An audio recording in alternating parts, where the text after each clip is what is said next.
is good to be back. Wow, it's been 2 weeks since the last show, and I am so excited to be here. So much crazy stuff has happened. Felt quite remiss not being able to do the show last week, and we were a little under the weather. I was under the weather. Pretty much everybody in the family was under the weather, and so today I think I have the wind beneath my wings. By the way, my name is Doug Owen. I am your host to this fine radio show. You can go to the website blacklistedradio.com where we have an interactive chat room. It is the hub, the mothership of the show. There is is my mic hot today? Let's see if we can adjust the audio out to the there we go. All right, so we'll see how that plays out. All right, so check out the website, tweet at us, BLN Radio is the handle. There's a lot of stuff going on. There's a lot of things to discuss as we lead into these last few days before the 8th of November. We had, remember the 5th of November, the gunpowder plot anniversary. Always thought that there was a good chance for something to happen. It's one of those kind of historical days, and usually you have some kind of notable news that happens. We made it through that, and wow, the fear level is just epic. We have new ideas of really what's happening for a lot of people with the election, early voting, all of the polls, which I don't know if you can put any value really into when it comes to the election as far as who's going to vote, who's counting these votes always becomes the most important aspect of the election. More and more people believe that this system is not sacrosanct, that it is flawed, and that we do have massive amounts of vote corruption, shenanigans happening. So the Russian aspect, of course, has to be the most interesting to me. We've had some developments. We've had the U.S. government now announce that it has the ability to shut down. It has broken into the Russian electric grid. Now, whether or not this is true or this is just something for domestic propaganda to kind of polarize. Well, it's already pretty polarized, but to further polarize the election, that remains to be seen. I know that these are pretty dangerous words. I mean, we definitely have a Cold War brewing. Some people are saying we're past the point of World War III, and trying to put your finger on exactly where we're at today compared to maybe a few years ago with our influence in the world and, of course, our relationship with Russia. But regardless of what the truth may be and how little the Russians may be influencing or how much they may be influencing the 2016 election, the fact that it's a meme, it's a narrative, is pretty interesting. I mean, we've had some pretty revealing things that have happened, and of course, we've talked about WikiLeaks, the constant dripping of insider emails from John Podesta, from Hillary Clinton, from now Chelsea Clinton. The interesting revelations today about that, but one of them that has become probably the most bizarre email that's worth discussing is this invitation for John Podesta, Hillary Clinton's campaign chairman, to hang out with this very influential Democrat lobbyist and to go to this spirit cooking event. Well, I don't think a lot of people knew, or really I didn't know what spirit cooking was. And to kind of spare you all the graphics, it's pretty graphic. I mean, it's basically kind of occult witchcraft where you're putting blood and sperm into a cauldron along with other nasty things, maybe eye of newt, other witching brew has been put together for the political elites to feast off of the blood of I guess the U.S. electorate. Anyway, so looking through this, seems like some kind of new age thing that people are doing that might be cool, and there's a lot of people that are looking for some kind of weird taboo, to get them off, literally. And so I'm just going through these emails, and you realize how, even though I think a lot of people have seen some of the insides to the occult, and how that relates to the political elite in this country. It's definitely an eye opener. I think a lot of people know about Bohemian Grove. They understand some of the secret societies. I mean, you turn on the History Channel and you find lots of documentaries now, kind of conspiracy theory tinted, talking about these elite rituals, these practices that the everything from numerology to occult practices that you find people in very powerful positions using. So, brought up a lot of questions. I mean, some of the banter, some of the things that have been coming out. Of course, you had this week Madeleine Albright, who just looks like god-awful death. I usually don't bang on people's appearances because it's just kind of low-hanging fruit when you're talking about some of these people like herself. I mean, bona fide war criminals. She, like Hillary, has taken note of Russia Today and other Russian propaganda that is leaking into the mainstream media. And basically this week compared RT, Sputnik, and other Russian government-funded media as dangerous as ISIS. That we allow Russian media to propagate their vile Russian propaganda. It's equating it to the messaging, the recruitment of people online by ISIS operatives, which is just number one, ridiculous. Everybody has a perspective. Of course, Russians and Russian media have their own interest and perspective that relates to their Russian and U.S. interests. And I mean, the emperor should fear nothing. If the emperor is wearing clothes, it shouldn't be such a contentious issue having Russian media in trying to counter that narrative. It shouldn't be a big deal to tell the truth. If the truth rings free and true, it should not be an issue. But it absolutely is. And the U.S. Power elite, the government itself, and its old arm, the U.S. media, does not have that centralized control any longer over the narrative getting to the American people, and that's very, very frustrating to them. So there's that. Spirit cooking has to be. It was actually trending on Twitter, so I've been reading that and being kind of horrified by what it is to be part of these kind of rituals and the kind of people that are into this. And it kind of gives you a highlight. I mean, I don't think that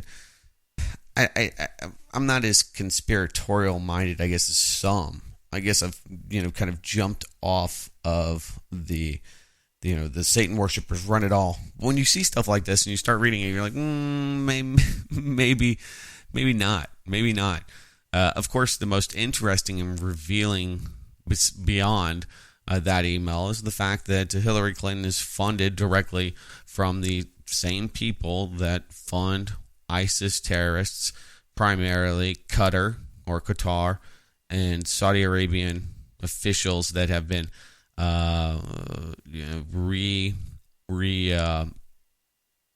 re-empowered with this pay-to-play scheme through Hillary Clinton's donation. There's a confirmation that Qatar gave the Clinton Family Foundation over $1 million, and now we have this FBI investigation that has really kind of rocked the race to the White House. So Hillary's just taken a beating over the last few days. Now, I've said it before, and I still believe to this day, it will take a miracle.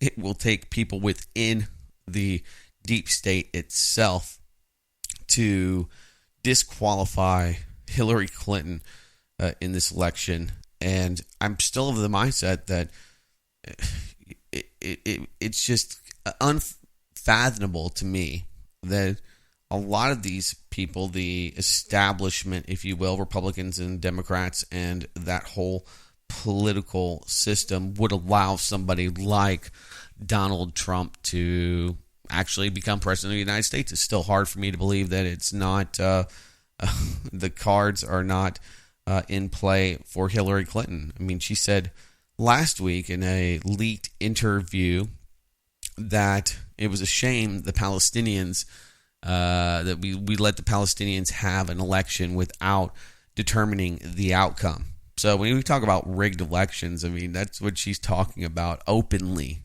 and publicly, rigging elections, determining the outcome. And that's something that I'm sure people like Hillary Clinton and in the Democratic Party believe should be the way. They shouldn't, the pesky American voter should not empower people like Donald Trump. She deserves to be in power, and it's got to be so frustrating to see this avalanche of negative press. Whether or not that's enough to press people into voting for Donald Trump, and or whether or not the vote will be accurate in this country, I seriously doubt it. I mean, there's always a certain amount of abnormalities, voting issues, voting problems during the election, local stealing of elections, local ballot stuffing, that kind of stuff. At least in this election has become more of an issue than I've ever seen it before, and this is just enraging the political elite that you want to continue to have this facade of legitimacy. I mean, when people start to wonder whether or not their vote counts, they're going to start wondering about a lot of other things that government does, and before you know it, you're unable to put that thought back in the box. We're past that point. So, there's a lot of things to take away from this election. I have to say it's probably the most compelling in years, just because of the amount of leaks, new revelations, and the fact that a lot of people are getting a chance to pull back the curtain, to peel the onion of dirty politics, pay-to-play schemes, and business as usual in Washington, D.C. That's why a lot of people have, of course, stumped for Trump. They'd like to see Mr. Trump drain the cesspool, the swamp that is D.C. I'd like to see a cleaning of house. So that's really the allure of Donald Trump for a lot of people, is that he's not an insider, he's an outsider, and he's not somebody that's completely compromised. Now, I'm not a huge fan of a lot of the people that he's putting in his administration. I mean, we got Goldman Sachs bankers, and it goes on when you try to separate one candidate and their political influence and the brain trust, the academic policies that they stick to. I don't know if better, but he's definitely an alternative, and people, not much of one, but it's really hard for people to embrace Hillary Clinton. I saw, and I'm sure some of you did, the Atlantic piece. It's just, pure propaganda and really bad, cheap propaganda at that, but it was, why do people love Hillary Clinton? Which I just find just outstandingly silly when you look at the approval ratings and the amount of people that have a less favorable view of Hillary Clinton compared to Vladimir Putin. I mean, a lot of people are just, voting for Hillary Clinton is basically a vote for some kind, I think for most people, some kind of sanity and stability. This notion that Donald Trump his election will throw the world into chaos.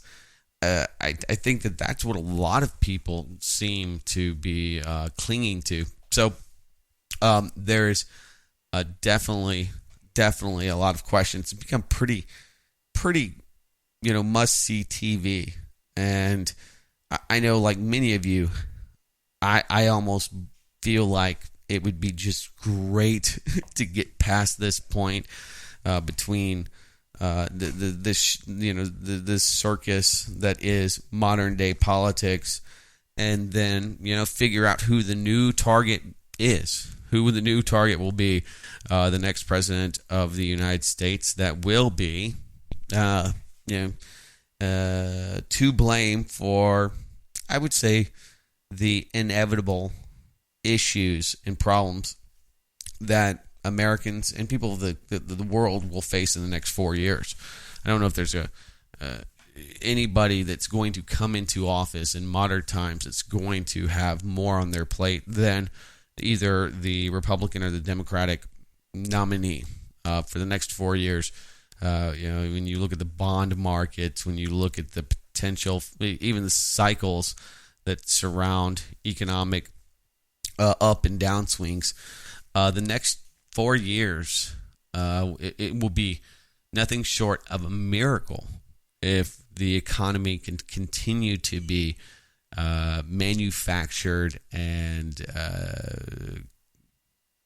we have a continuation of low interest rates that somehow balance out the instability and of course the volatility in the global markets. Of course, going after the Russian economy, whether or not there will be really World War III with Russia in the next, year, or the elevation of or escalation of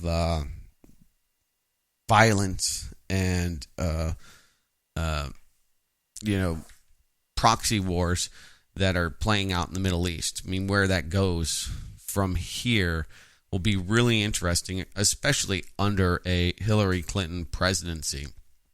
She is definitely a hawk, and her stance and her approach to Russia would be probably much different. And I think that's something that I can admit a lot of people don't want to admit, because that's what the Democrats are saying about the Russians, that they're intervening in our elections. And I mean, I do think that they have an interest, just like everyone in the world has some interest in who becomes the president of the United States. People in Singapore have an interest in who is the president of the United States. The people in the U.S., myself included, don't have a lot of interest in who the president of Singapore is. So it's an important position for the U.S. Relations with our partners, and I don't know who would be pulling for Donald Trump and a Trump victory over Hillary Clinton, except for maybe Russia. I mean, they do have some interest in the U.S. election. Are they interfering? Are they intervening? Are they going to be rigging the voting machines? I absolutely doubt it, but it doesn't stop the establishment from using that as an excuse. If Trump wins, they always have a backup. They can blame it on the Russians. It's not the American people's will. It's the will of Vladimir Putin. If Hillary Clinton wins, then I think even a lot of the people that listen to this show will question whether or not the vote was rigged or skewed in her favor. Of course, when you look at the actual on-the-ground, grassroots support for these candidates, you have people like Hillary Clinton that cannot get 30, 40 people together for a rally. When you look at Donald Trump, who was rushed off the stage last night, there was a thought that there was a guy with a gun in the crowd. Secret Service rushed him off the stage. So there's definitely been some hysteria there, but he's selling out venues, 20,000 plus people coming to see him. Whether or not that equates into votes, I don't know. But I can tell you that the on-the-ground grassroots support seems very overwhelmingly in favor of Donald Trump. You have to wonder who out there really supports Hillary Clinton. And I think the people that are voting for her are those people that just can't fathom having Donald Trump as their president because they believe that he epitomizes cronyism.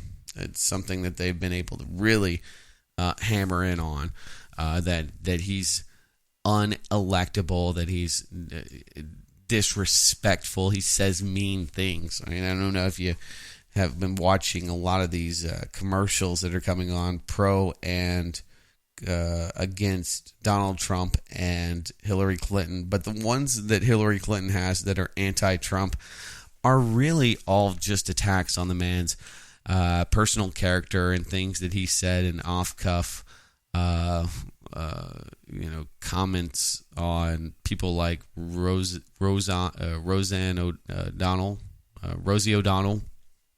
former 9/11 truther, and the mean things, and the kids are going to be so disappointed if we elect a filthy mouthed man into office that's a sexist, that touches women. I mean, the fact that they've had some of these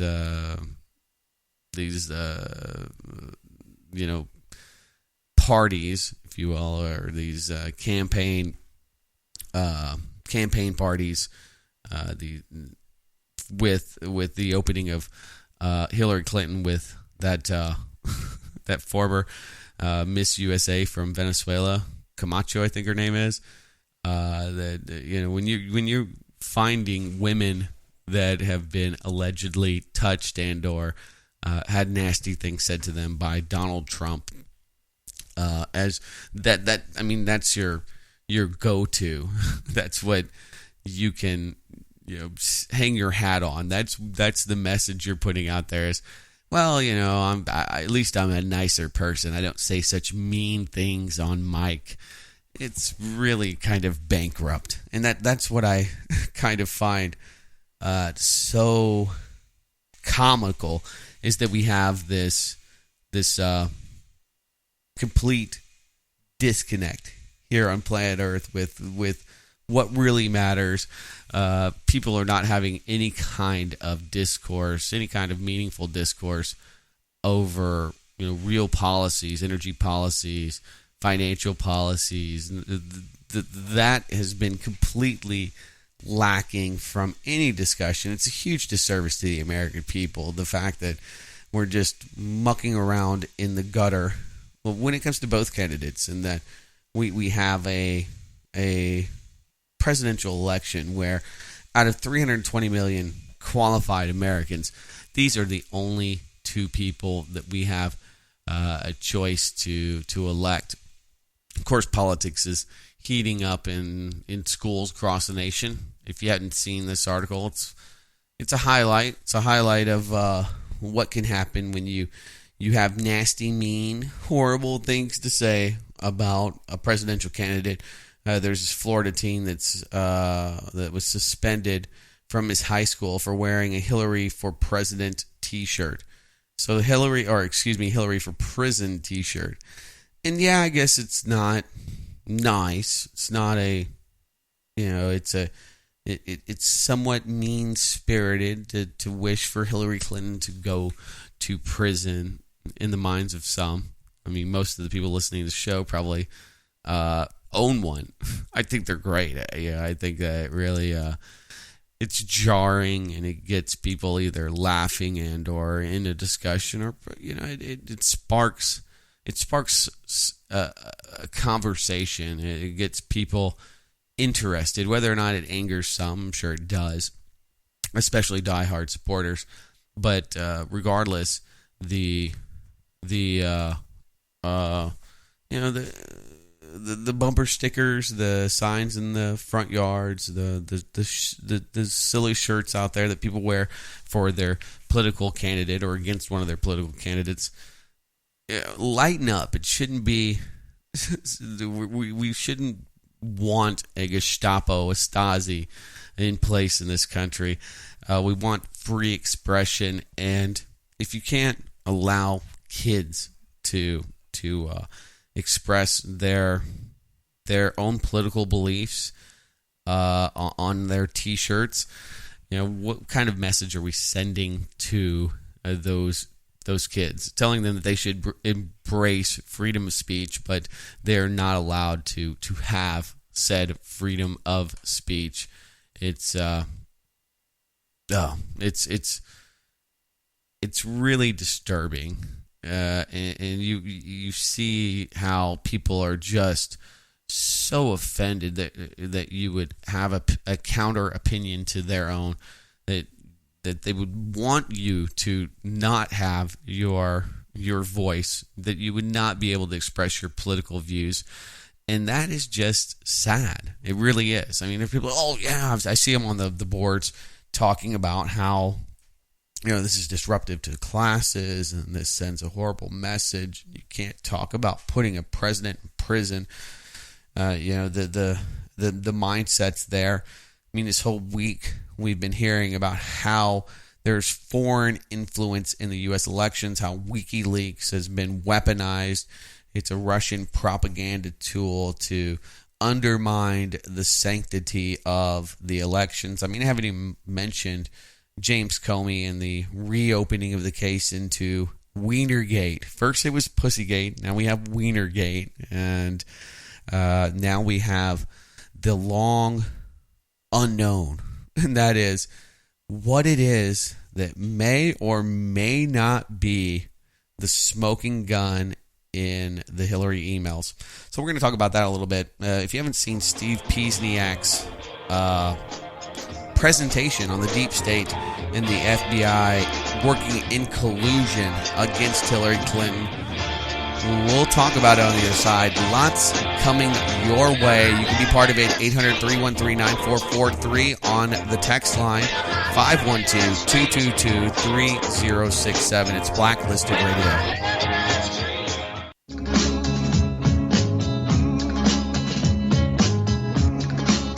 All right, welcome back. It's Blacklisted Radio. Good to be here with you on this Sunday evening, just prior to election night. You can join in the conversation. 800-313-9443 is the number.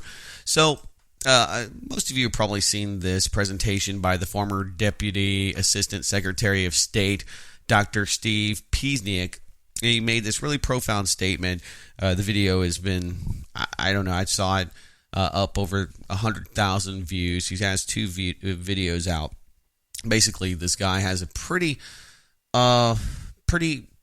staunch bio. His expertise includes foreign policy, international crisis management, psychological warfare, which I find interesting. He served under the administrations of Gerald Ford, Jimmy Carter, Ronald Reagan, George Herbert Walker Bush, Henry Kissinger. So the guy's no slouch, and if there was somebody out there that was connected to a lot of old guys in the CIA, in the deep state, it would be somebody like Steve Piesniak. So he has this message for Americans that came out, I think, just after we saw the James Comey investigation open up and the people freaking out last Friday about this, especially Democrats. And in these two videos, he explains that he's part of this counter coup that the Clintons have tried to initiate a coup in the country by installing their operatives at every turn. Loretta Lynch, primarily, and other Clinton friendlies in the DNC, and that their political corruption and their attempt to escape justice, to of course empower and enrich themselves through the Clinton Foundation and the Clinton Global Initiative, has upset those in power inside of the deep state. And so they've organized this coup, and the FBI, working with NYPD and other powers that may be behind the scenes, have been going after the Clinton crime family, and that the result of this FBI investigation is part of this coup to bring light to the Lolita Express, pedophilia within the Clinton Global Initiative. People like Bill Clinton, sexual predators, are being now possibly investigated, and potentially an indictment and or arrest may happen in the next few days. Now, I'm not holding my breath. I'll be the first one to tell you. There's lots of stuff on the internet and lots of people that, put out stories, put out things that you'd like to think are true. And this is kind of one of those stories. I'd like to think that there is some kind of counter coup. There is some kind of redeemable qualities within the CIA and the FBI that have finally said enough is enough. Hillary Clinton is compromised. She has been treasonous in her pay-to-play schemes that have allowed the Saudi Arabians, the Qataris, and others to influence U.S. politics. And so you can imagine there's a lot of people that are nationalistic, that care about this country, that are in the FBI and the CIA. I think most people believe that the work they're doing is meaningful and is beneficial to the Republic. And so you could see a lot of disgust and disdain for Hillary Clinton brewing inside of the FBI, and people being told, especially senior level analysts and detectives, that that they cannot investigate these crimes. You could see that backlash, and that's what he is articulated, is that these type of things are happening behind the scenes, and that we may see this indictment. I think it's really interesting, looking at Jeffrey Epstein and some of Bill Clinton's close connections to child slavery, child sex, pedophilia. Jeffrey Epstein's in prison today, a man that was very well connected, a good friend of the Clintons, and actually helped build the Clinton Foundation. Rich Jewish lawyer type. His name's Jeffrey Epstein. Had a private island where they ferried underage girls to for sexual misdeeds.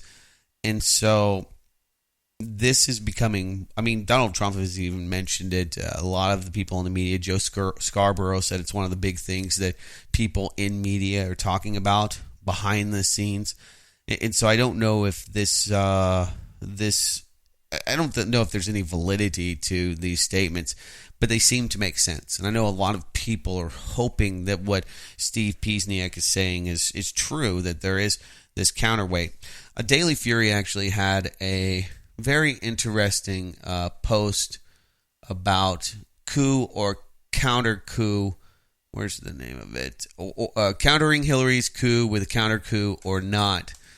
And they definitely counter this narrative, saying, well, people want you to believe that there's, really some benign or altruistic people that are behind these intelligence agencies, that there's good people at the NSA, there's good people at the CIA, and they're not the bad guys. It's people like Hillary Clinton that they're secretly behind the scenes.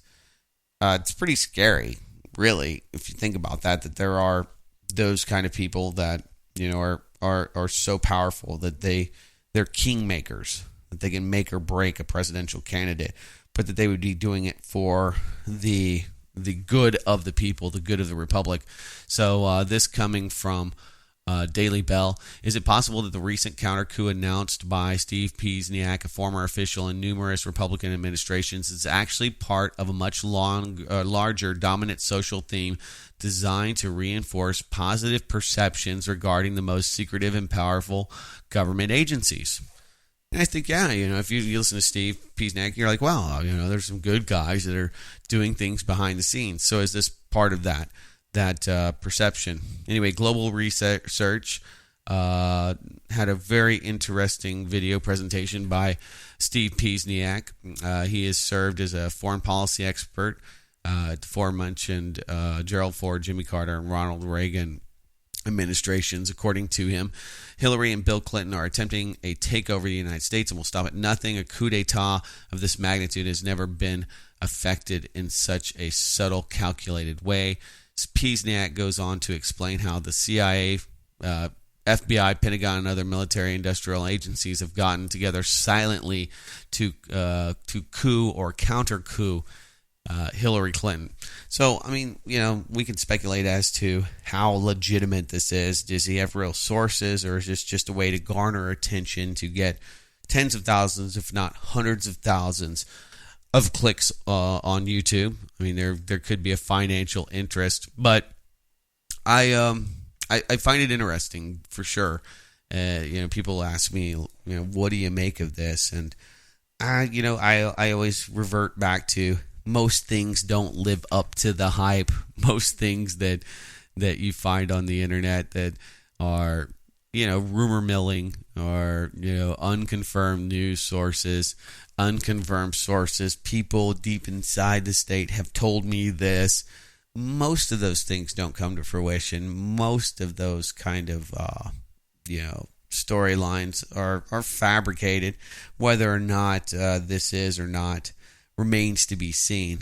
But it's interesting, because this guy has these kind of connections, because he would know people in the agency, to have him say these things to the American public, to announce that in a formal way, basically saying, we're letting you know that we are running a counter coup, that we're after Hillary Clinton. So hang on out there, people. Keep believing in the state. So the Daily Bell, thinks that this might be possibly disinformation, which, even these videos have a limited amount of circulation and interest. I've seen it. Most of you have seen it. People that are in the alternative news world, or that take in, I would say, online media, have maybe brushed across this or brushed upon these videos. But how important it is to get people like myself back on track. That doesn't make a lot of sense to me, that the CIA would be doing this as a way to kind of control or to bring positive PR, because it's so limited. That just doesn't make a whole lot of sense to me. So there's some pretty compelling storylines when it comes to. I've never seen an election cycle with the kind of news of spirit cooking, deep state politics, and of course, this FBI investigation that is just infuriating the Democratic Party. It definitely is unprecedented. Let's see if we can jam a phone call in here. Let's talk to Brett in Michigan. Brett, welcome to Blacklisted Radio.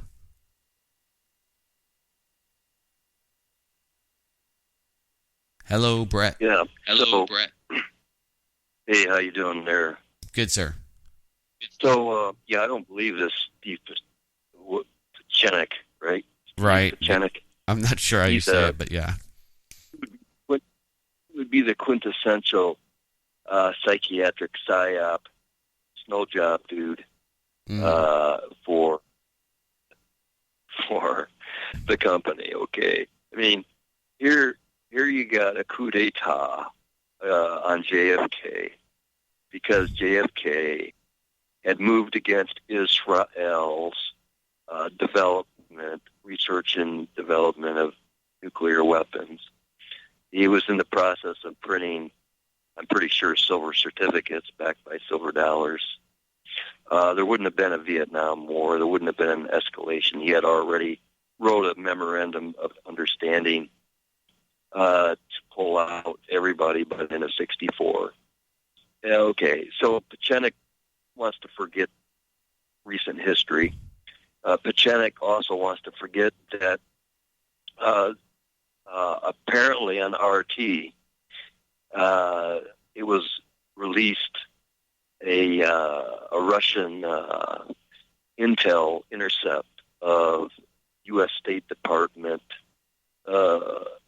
Hillary's associates, Victoria Nuland and Jeffrey Pyatt, glibly celebrating their 6 billion coup d'etat in Kiev, okay? Loud and clear. It's like we're talking now, loud and clear, and using rather expletive language to describe that whole affair and their success, and naming their boy on the scene. Okay, so Pechenik wants to. He's got selective amnesia, I guess. He needs to be drugged up a little bit to bring him back to reality. He also apparently likes to forget that Al-Qaeda and ISIS, Israeli Secret Intelligence Services, that came out on Brian Lamb 20 years ago. 2 Israeli Mossad agents who authored a book, Every Soldier on there, glibly boasting about their ISIS entity and all of their activities. Right. And so he wants to forget all that, right? He also wants to forget that the president in recent history made this bold declaration somewhere, possibly Europe, I don't know, possibly to the UN. He said Americans are incompetent, cannot govern themselves. Words to that effect. Might even have said don't deserve to govern themselves. Loud and clear. And the only place I heard that was on John Stadtmiller's broadcast. I haven't heard anybody else broadcast that. Okay, well, so hey, when I look at Donald Trump, D-R-U-M-P-F, whose granddaddy was a big-time opium heroin operative in New York City. He ran brothels in New York City and gambling houses along with it. And then apparently somebody advised him to invest in real estate to become more respectable. Okay, and then as Robert has documented many, many times in the past on his broadcast after you, is the fact that Donald is surrounded by these Israeli Talmudic Yeah, I mean, the same people that are funding Hillary Clinton are definitely, funding Donald Trump as well, and there's probably plenty of people, especially inside of the Hillary Clinton campaign, that are definitely Israeli funded, and 3 of her top donors happen to be Jewish. There was a great piece on Blacklisted News. I appreciate the call, and it said, "Is it anti-Semitic to mention the fact that her top 3 donors happen to be Jewish? Is that an anti-Semitic statement?" And of course, it's not, and it highlights the type of political interest and the political influence, and of course, the financial interests that are behind Hillary Clinton. Goldman Sachs, I mean, if you're looking for Jewish bankers investing in Donald Trump, there's a lot of them. And, they're self-interested as well. So I appreciate the call. I get where you're coming from, Brett. There's a lot to talk about there with the assassination of JFK. But I would think that a lot of people would assume or believe that was a coup d'etat, a counter coup or a coup d'etat, within the United States government to ouster JFK. And so if you're of that mindset, who killed JFK? Well, it would have been people in the CIA that were involved with Lee Harvey Oswald. And we're not going to have a JFK debate here, but you either believe there was a lone nut that was not connected to anybody in any way that happened to kill the president of the United States. But if there were people that were involved, who would have that been?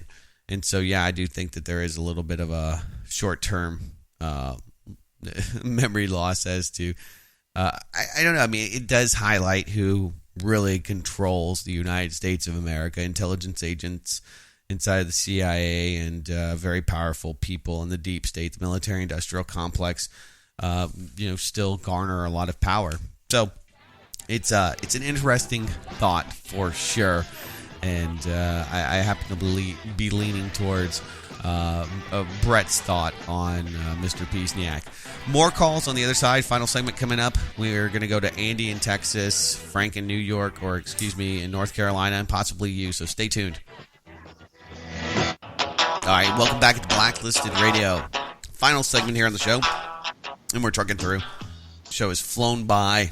Didn't get to almost anything that I wanted to cover other than the election, which is really taking center stage, and I think it's probably the most interesting thing that is happening here in the United States of America. I can't turn my eyes away from the show. Let me tell you, it's going to be interesting. And then by the time we do this show next week at Sunday, 9 p.m. Central Standard Time, we should have a much different perspective of what is in store for the next 4 years here on planet Earth and here in the United States of America. With that, we go to the phones. Let's talk to Andy in my home state, Texas. Andy, welcome to Blacklisted Radio. How are you doing, sir? Good. You? I'm doing great. Well, I'll try to make this quick because we're at the end of the show. But, I mean, first and foremost, we just have to look at this situation and say, how the heck did we get here? And so we can blame ourselves, and we really should, because people didn't stand up when they should have stood up. Nobody said no when they shouldn't have, when they should have said no. And then we got this Bill of Rights and Declaration of Independence. And I really suggest everybody goes back and reads this Declaration of Independence, because our founding fathers, they stood up against King George for far less than what we're going through right now. And so we just got this epitome of stupidity going around. And now I understand they've been dumbing us down with fluoride and GMO and all this other stuff. So I get that part. But we really got the disconnect, the Jay-Z's, the Beyoncé's, the Kardashians. These are all more important than anything that we're talking about correctly right now. So, I mean, it's just to pass the joke what we're actually going through right now. And I think I know where this is going to, but I'll tell you what, if Donald Trump doesn't win this presidency, because he is winning by a landslide, there's no doubt that he is. And if they steal this, I really hasten to see what Wednesday morning is going to be like, because I don't think there's a lot of ticked off Donald Trump supporters that just they can see that he's winning by a landslide. Right. And they're just not going to stay home and say, okay, you're my president. Because I'll tell you what, I don't accept Hillary Clinton as a human being, let alone as a president. Okay, this woman is an evil person. And with all of this stuff that they got going on, this Anthony Weiner, 640,000 emails that he's got, the WikiLeaks, the Project Veritas, all this stuff just shows that she's just a wicked, crooked woman, and they'll do anything to steal this election. And she actually gets this election, he's not representing me. And I'll do everything I can. I will never pay another tax in this country ever again, except for sales tax. Of course, got to buy food and stuff. So, but this is just past a joke. I'm a veteran. I went to war for this country, and I look back on it, and I'm embarrassed as hell that I did. All right. Wars are banker wars, as Mike Rivero says off of your RBN station. Anyway, that's quick as can be, and let your next caller come on. That's all I had to say, my friend. Yeah, well, I appreciate the sentiments, and I think a lot of people feel exactly the way you do, that this is not representative of you, and that, we're at this point where we have this very, very, very historied, crooked woman, and you have Donald Trump. And for whoever he is, whatever he is not the establishment. And that's why I think you see this overwhelming support for him. All right, let's go to the last phone call of the night. Frank in North Carolina, welcome. Oh, you know what? Sorry, Frank. Wow, I hear the music. Ugh. Just not enough time. Tell you what, this hour flies by. Thanks for the continued support. Go to blacklistedradio.com to get the commercial-free podcast available after the show, and usually Monday morning. You can find us on all the podcatcher devices out there, our Roku channel, YouTube channel. Follow us there as well. Twitter, all the places you can find commentary, analysis, and lots of heated banter. We're there. I'll be back next Sunday evening for another live edition of Blacklisted Radio. And until then, please take care.